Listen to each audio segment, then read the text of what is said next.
Жиі кездесіп, әсіресе мен мақта, Путин, сол Ресей жайлы бірдеме айтқанда, біреулер жетіп келеді, сол бейненің астына комментарий жазып, сен ұлтшыл болсаң, қазақша неге жазбайсың, үйтіп қойыппын, бүйтіп қойым, сен орысша сөйлеген қажеті не бізге деп, біреулер фейкілі қазақтар қазақша сөйле деп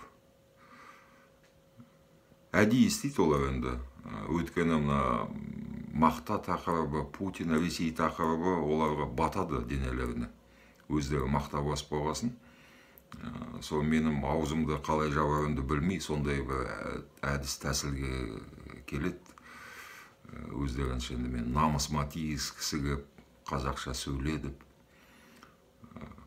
Енді оларға емес, оны басқа бөлі оқып лайк қояды оларға. Арасында да осыны неге қазақша сөйлемейді деп.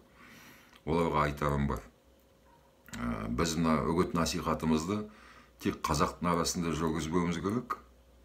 Өйткені қазақ енді санаулы бірсыпыра халықпыз. Өз арамызда біз бір қорытынды нәтижеге келеміз. Арамызда өте ауызбіршілік бар. Қазақ қазақты түсінеді. Қазақтармен жиі кездесіп тұрам, Қазақстанды аралап, тірідей мені барып тұрам, қазақтармен кездесулерім үзілмейді.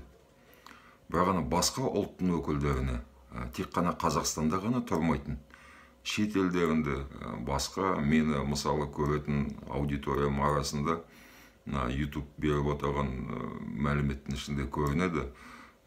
Әртүрлісі бар. Германияда бар, Америкада бар, Оңтүстік Кореяда бар.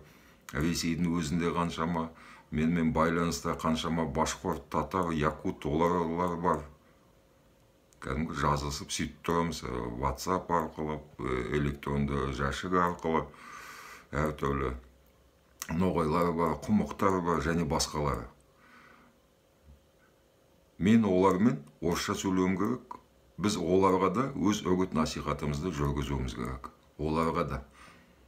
Тек қана қазаққа көзденбей, өйткені мен айтып тұрған жоқ, мен тек қана қазақпен ғана мені деп, тек қана қазақша айтарым бар деп. Көбінесе мен соны шетте жүрген басқа ұлттың өкілдеріне, және біздегі басқа ұлттың өкілдеріне, және өз тілін аса меңгермеген біздің қазақтарға, орыс тілді қазақтарға, оларға да үндеу жасау отыруым керек. Оларға да.